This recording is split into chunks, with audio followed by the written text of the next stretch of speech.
Welcome. Thank you. Yeah, it is so good to have you with us today. Yeah. So we have a lot of new people in our midst. Yeah. Excellent.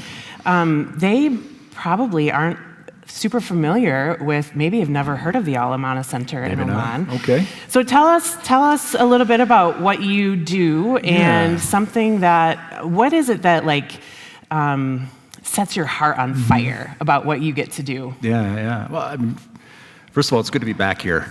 You know, why do I come back in the middle of winter? Well, this is home. I drove past my old house. They changed the color. Oh. But I'm glad to see the Little Red Schoolhouse is still here. It is, yes. Still here. It's going to be something new. It was an ice cream shop. Yeah. And it's going to be a little sandwich shop coming up soon. Apparently, ice cream wasn't the thing next to the park. I don't know. Anyway. At least the covered bridge is still there. It's still there. Space, yeah. So it's been a really amazing time at Amana Center the last couple of years. And we've spent the last year working with a consultant to kind of help us figure out, how do we talk about ourselves? And ask this question, why?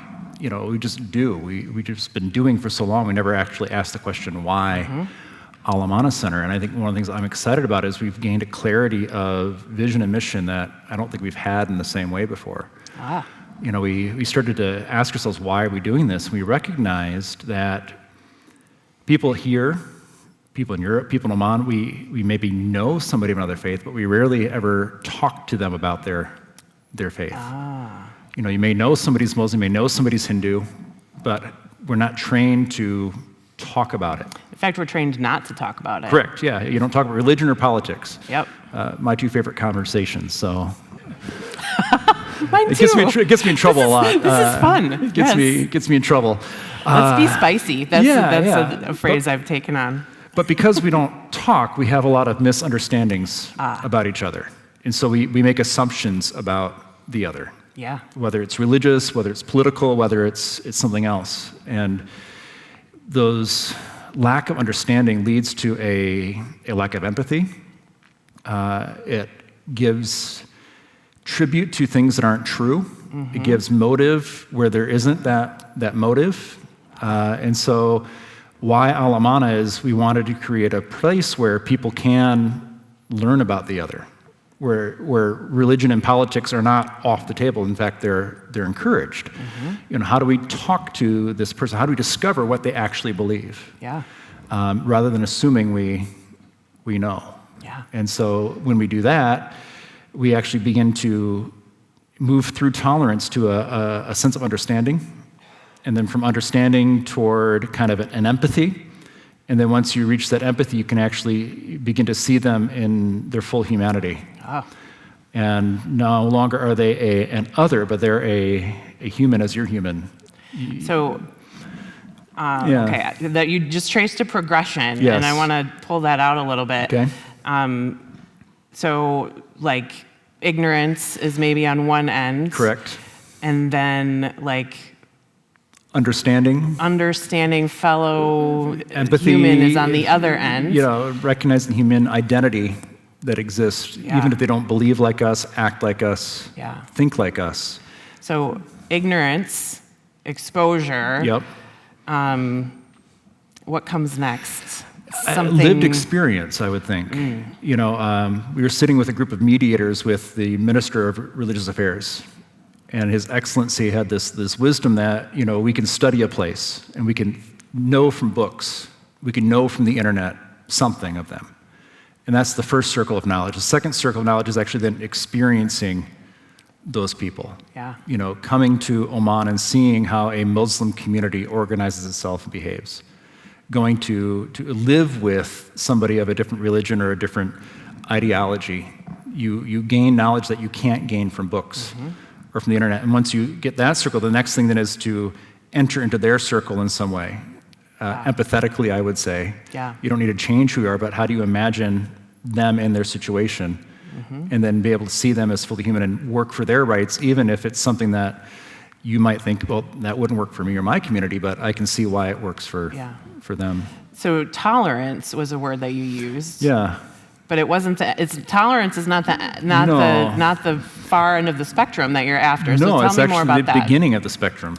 The beginning of the spectrum. Tolerance is the first step towards something more. So oftentimes people think that tolerance is the end. Well, there's a bumper sticker that says tolerance Yeah, with all yeah, those yeah. little symbols in it. Well, yeah, and even coexist, right? Coexist. Coexist. Right. But yeah. I think, what we want and what we're working for at Amana is more than coexistence, but actual community among people who are different. Yeah. And for us, we use the word shalom or salam. And actually, it's really kind of fun because the root word in Arabic and Hebrew are the same 3-letter roots. And actually, when you write them in the script, they look the same. So salam and Really? shalom are the same Semitic root. And shalom is the Muslim. Salam is the Arabic word for Arabic, peace, excuse and me. shalom is the Sorry. Hebrew word for peace. And they're actually the same. They're the same word cool. if you follow it back. Yeah. And they both connotate more than just the absence of violence. It's actually a sense of community and communal well-being is what shalom is. So why salam. Oman? What Why is it about? Oman? Why Oman? Oman is really far away. It There's is. Christians and Muslims here. Correct. What are the unique opportunities in Oman? In Oman. Maybe people don't know where Oman is. Yeah, so Oman is on the Arabian Peninsula. To our west, north is UAE, so Dubai, Abu Dhabi. Directly kind of west is Saudi Arabia. To the south is Yemen. If you go east across the water is Iran, Iraq, Pakistan, India. To the south is Ethiopia and the Horn of Africa there. Okay. Oman is a Muslim-majority country, but they're not Sunni and they're not Shia majority. They're a third tradition called Abadi. Really? Yeah. And so, but in Oman, they don't talk about being Abadi. They just talk about being Muslim. They don't like to draw the distinctions between the different sects. And it's one of these places where Muslims of all traditions live peacefully. Alongside Christians and Hindus and Sikhs, we all live together, work together. And while it's a Muslim-majority country, all the religions have their space and their rights and their freedom to worship. In many ways, safer than any of the minority religions have here. There's not been an instance of religious violence in the last 40, 50 years, and probably longer.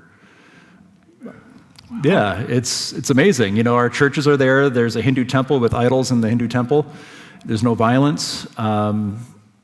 Actually, it's 10 years in jail if you disparage an Abrahamic faith. So they can't even disparage Judaism, is how strict they take this. Everything is built to keep the community safe and whole, and they would include me in that community. Yeah. I keep saying, I'm not Omani, I'm not Omani. They say, you're here 11 years, Justin, you're one of us. Yeah, you're not a foreigner anymore, and it's still getting used to that. So they've welcomed you into their circle. They have. Yeah. They have. It's 11 years, and no plans on leaving anytime soon. Yeah. So do you want to can you give us your elevator speech? I assume if you've worked with a consultant on telling your story, you probably have like a mission statement or like something real pithy that we can remember. Yeah, I think it's moving through tolerance to shalom. Is that you can't stop with tolerance. You can't settle for the absence of violence. You can't make that your end goal. It's easy because then you can breathe deep. But how do you find the energy to keep working through it? And I think why Oman, it becomes a place where you can see that. When I was a youth pastor, they said, why are you taking the kids from New York down to Pennsylvania? There's plenty of things to do in our backyard. And part of it is just being exposed to the other place, the other time, the other way of being opens up our imaginations to things that we can't see when we're stuck here. Yeah. So why spend a couple $1,000s to fly and spend with us? It's because you get to see things in a new way that really you can't see. As wonderful as Ada is, you can't see all that you need to see. Right here. So people fly in, people come in, like on a day-to-day basis, what's happening at the Amana Center? There are no days alike. So we recently hosted 17 high school kids from Grand Rapids Christian. And 3 of their chaperones. So that was our January. We kicked off the year, first high school group ever.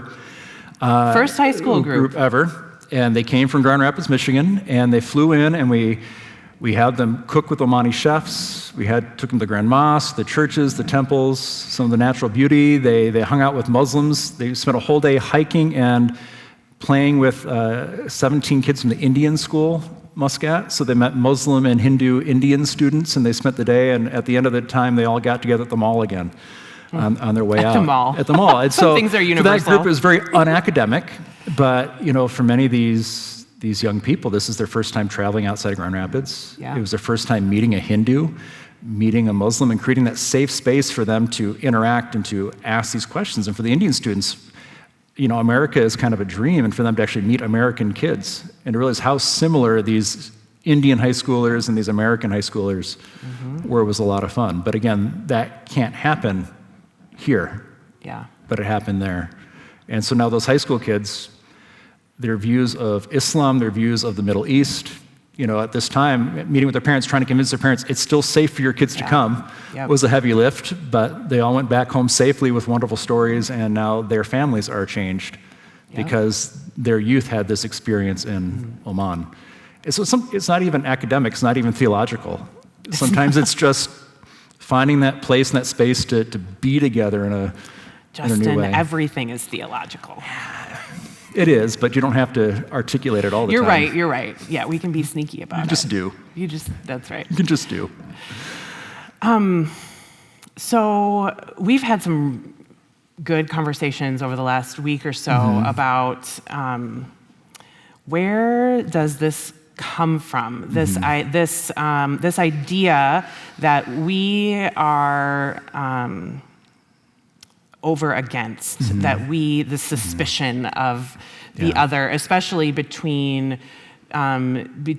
Christians and Muslims, but if you go back to the spiritual ancestors, it would be between Jews and Muslims. Yep.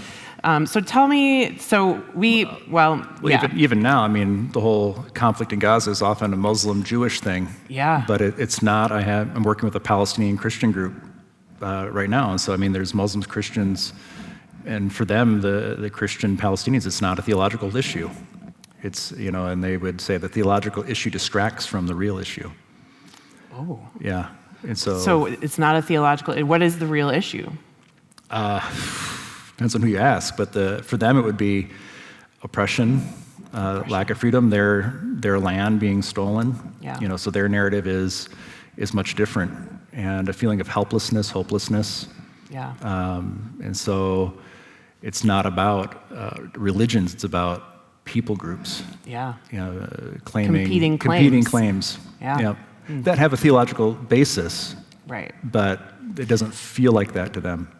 Right, and maybe the theological basis is only part of them trying to emphasize their claim, God gave this to us. God Correct. gave this to us. No, God gave it to us. Correct. But really, it's just a sort of shade for the. It is. It's a scapegoat, I think, and it's the solution is much more possible than people think it is. But it means working your way through the false narratives and the wanting to simplify it in a way.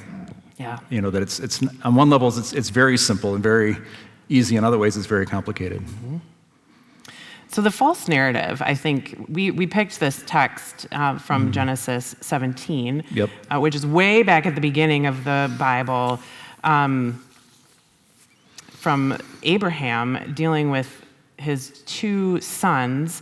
And I think, so we have the narrative that I inherited is that, so Abraham has a bunch of kids, but there's sort of two that kind of rise to the surface.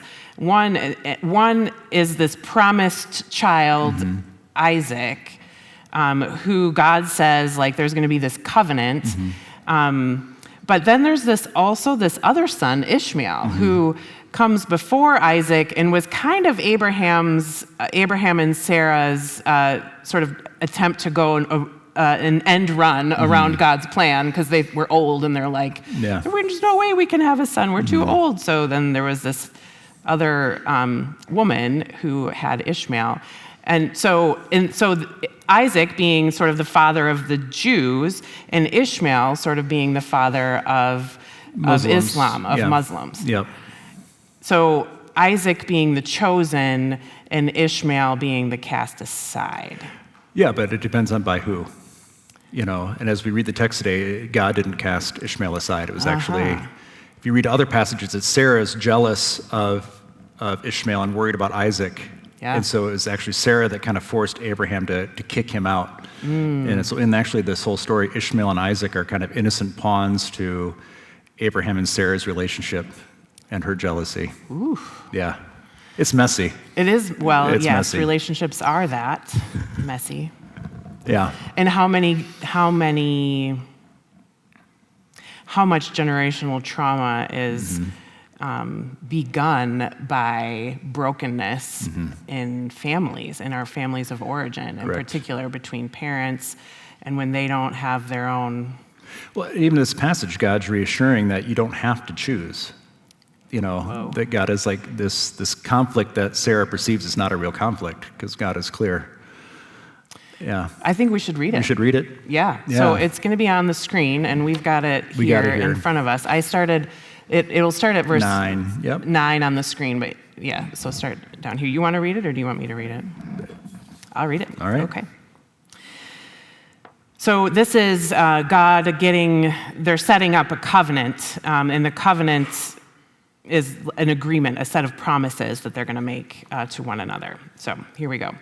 God said to Abraham, "As for you, you shall keep my covenant, you and your offspring after you, throughout their generations. This is my covenant, which you shall keep between me and you and your offspring after you. Every male among you shall be circumcised. You shall circumcise the flesh of your foreskins, and it shall be a sign of the covenant between me and you. Throughout your generations, every male among you shall be circumcised when he's 8 days old, including the slave born in your house and the one bought with your money from any foreigner who is not of your offspring. Both the slave born in your house and the one bought with your money must be circumcised. So shall my covenant be in your flesh, an everlasting covenant. Any uncircumcised male who's not circumcised in the flesh of his foreskin shall be cut off from his people. He has broken my covenant." God said to Abraham, "As for Sarai, your wife, you shall not call her Sarai, but Sarah shall be her name. I will bless her and also give you a son by her." So Ishmael had already been born at this point, right? "I will bless her, and she shall give rise to nations. Kings of peoples shall come from her." Then Abraham fell on his face and laughed and said to himself, "Can a child be born to a man who's 100 years old? Can Sarah, who's 90 years old, bear a child?" And Abraham said to God, "Oh, that Ishmael might live in your sight." God said, "No, but your wife Sarah shall bear you a son, and you shall name him Isaac. I will establish my covenant with him as an everlasting covenant for his offspring after him. As for Ishmael, I have heard you. I will bless him and make him fruitful and exceedingly numerous. He shall be the father of 12 princes, and I will make him a great nation. But my covenant I will establish with Isaac, whom Sarah shall bear to you at this season next year." And when he'd finished talking with him, God went up from Abraham. Then Abraham took his son Ishmael and all the slaves born in his house and bought with his money every male among the men of Abraham's house, and he circumcised the flesh of their foreskins that very day, as God had said to him. Abraham was 99 years old when he was circumcised in the flesh of his foreskin, and his son Ishmael was 13 years old when he was circumcised in the flesh of his foreskin. 13, that's a rough age for that. Yeah. I mean, so is 99, from what I hear. That very day, Abraham and his son Ishmael were circumcised, and all the men of his house, slaves born in the house, and those bought with money from a foreigner were circumcised with him. Yeah. I mean, so Ishmael's included. Yeah. Ishmael was actually included, brought into the covenant with circumcision before Isaac was even born, yes. Before Isaac was even born. Yep. I mean, literally until this past week, that had never occurred to me. Yeah, it doesn't occur to most people. We kind of gloss over this because we get uncomfortable talking about circumcision, so we kind of forget it. Right. You can feel the uncomfortableness when you say the word that many times. That's right. I felt it. Yeah. In fact, one time I used some anatomical language, and some people left the church because they didn't think that should be talked about. Yeah. I mean, but it's... Maybe they're right. I don't know. I mean, it's in the Bible, right? True. It certainly is. Yes. This passage and others on Ishmael, because I think it's so important to, rethinking the narrative. And how what Ishmael became, and by then his children and all my Muslim friends would claim Ishmael as their father, as we as Christians even claim Isaac as our kind of spiritual father, and all of us claiming Abraham, is that it was God's intention to make them a great nation. Yeah. That this was an act and blessing of God yeah. for this to be so. And Abraham advocated for it. I mean, Abraham flat out said, hey, will you bless Ishmael too? Correct. Partly it's Abraham still not trusting God.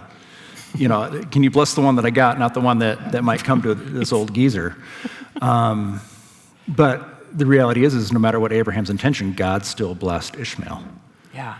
And there's actually, if you read on, there's a beautiful story about it. When Abraham died, it mentions, all the other kids that Abraham had after Sarah, but it's Ishmael and Isaac that were together over Abraham's tomb, seemingly reconciled to each other.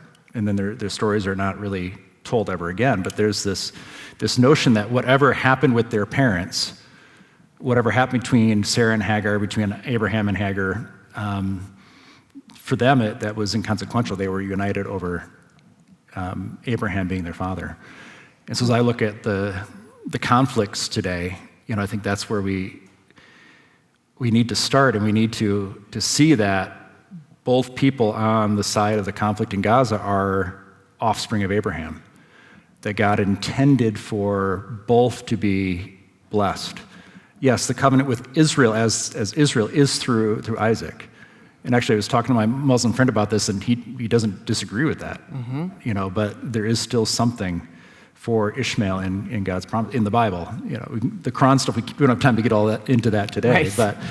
But for our narrative, for us as Christians, for me as a Christian pastor, when I read this, what I would advocate for is seeing the humanity in both the Palestinians and Israelis. Yeah. And that's, I think, until we see the humanity and then hence the inhumanity of what's happening in that whole region, the call for that the violence doesn't have to be there. There's nothing in the Bible that says the violence has to be there.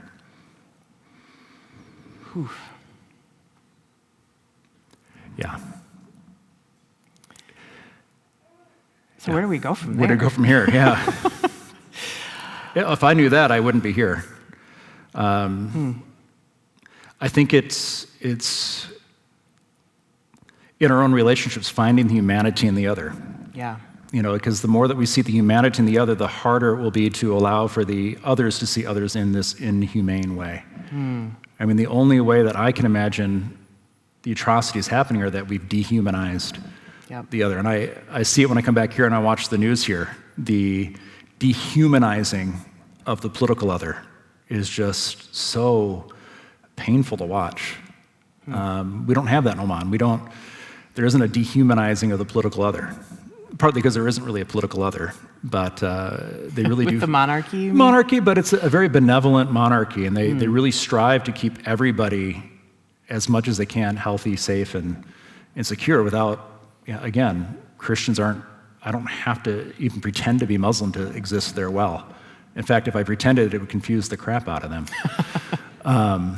They want me to be Christian. They want me to be... They want you to be fully who you are. Correct. And they want the humanity in me to work with the humanity in them for the betterment of Oman and betterment of the region and the world.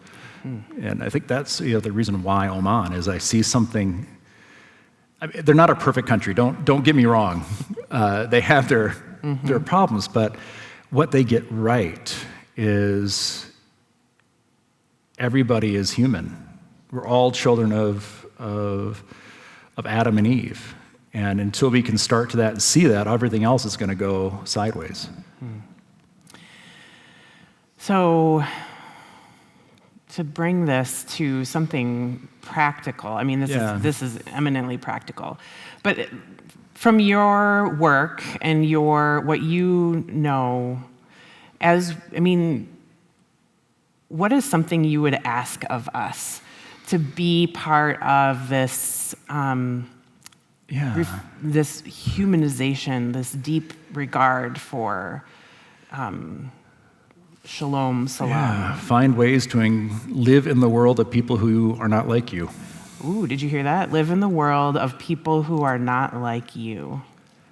I think that's extremely hard in this context and culture now. Yep. I think I'm asking you to do something much harder than coming over to Oman. Harder and maybe more costly than going to Oman. Maybe. Maybe not financially, but maybe. Yeah, I mean, I haven't been great at this. I don't post on Facebook anymore. It just is too divisive around this kind of stuff. I think, how do you actually hear their needs? How do you empathize? Again, not agree. I mean, there are a lot of things in Islam I don't agree with. There are a lot of things politically I don't agree with, but how do you at least begin to see why people think that way? We had a group of Nigerians, military chaplains, Catholic, Protestant, and Muslim, about a little over a year ago. And one of the imams had been here twice, and he kept saying, well, we have to correct the errors, because he was like wanting to debate and figure out what's wrong and correct those errors. And I said, but you can't correct what's wrong until you know why they believe what they believe. And that stuck in him, and I saw his face change. He goes, you're right, debate doesn't work. We have to dialogue. We have to gain that understanding. And so you don't understand until you actually hear them say it. So how can you as a church, how can you as a person create that safe space for the person of the other persuasion to be understood by you? Again, you don't have to agree with them. Tolerance doesn't mean agreement. Yeah. But tolerance in that first step means you've created the space where you're not going to kill each other until you understand each other. Because then once you understand, then that need to stop or eradicate the other, I find, soon disappears. Yeah. You're not in competition with them in the way you thought you were. Not in competition. So. Yeah, I mean, Ishmael and Isaac, Sarah saw it as a competition. Right. God didn't make it a competition. God's like, you both get to be great nations. You both get to be great nations. Yeah. Yeah, this one is with me this way, but I'm not with the other. Yeah. So I want to just encourage you, just take a minute, and each of us has something in some person, situation, in your home, in your workplace, in your friend group, within yourself maybe even, where there's some dehumanizing going on, or a fundamental lack of understanding, or some conflict. And I'm going to ask you to just see if God will bring one of those situations into your mind, whatever it might be for your life.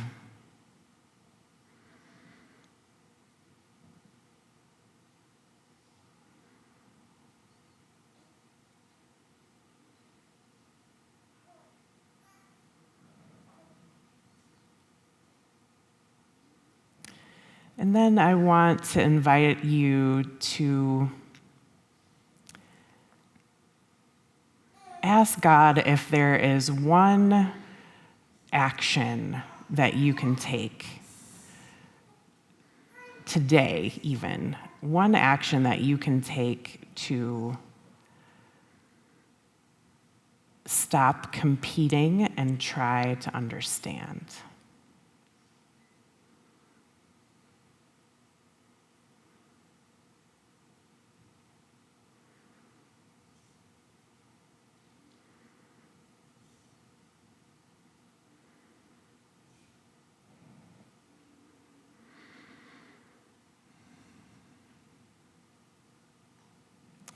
And now imagine in your mind a piece of paper with a picture of that situation and 2 or 3 words of what you want to do or be differently. And once you have that piece of paper imagined in your mind, fold it up and tuck it in your pocket. and ask God to pull it out for you at the time when it's needed.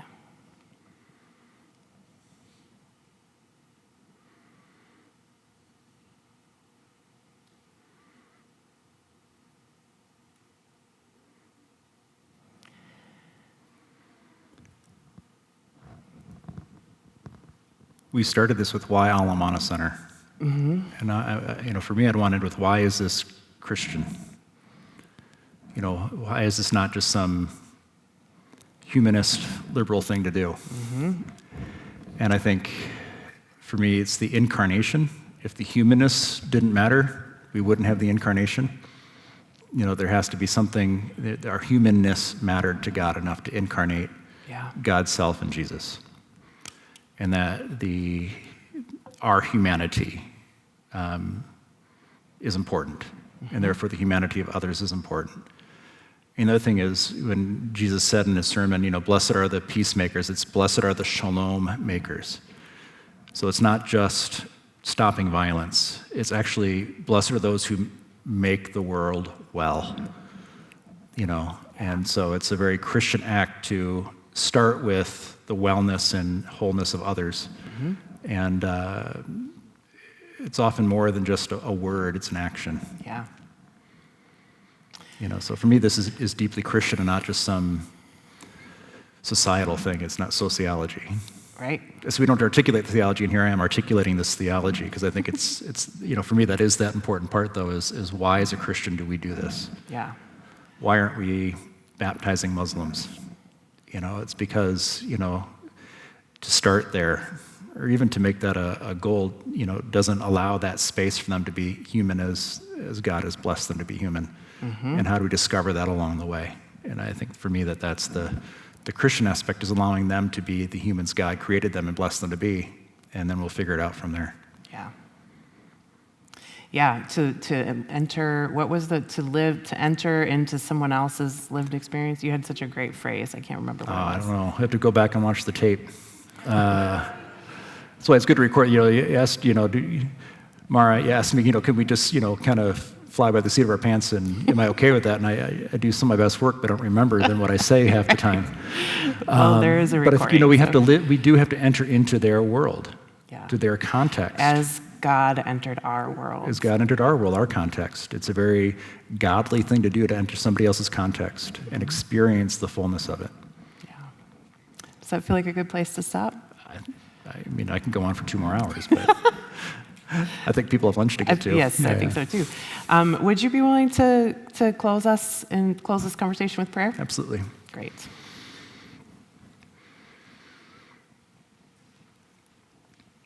O God, who deemed our humanness worth redeeming, you sent your Son to live among us.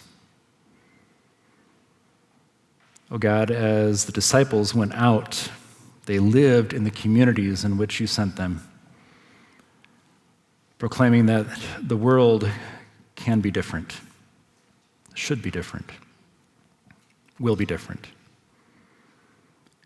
And that gives us hope in a world that still to this day does not look like the visions that you have promised us.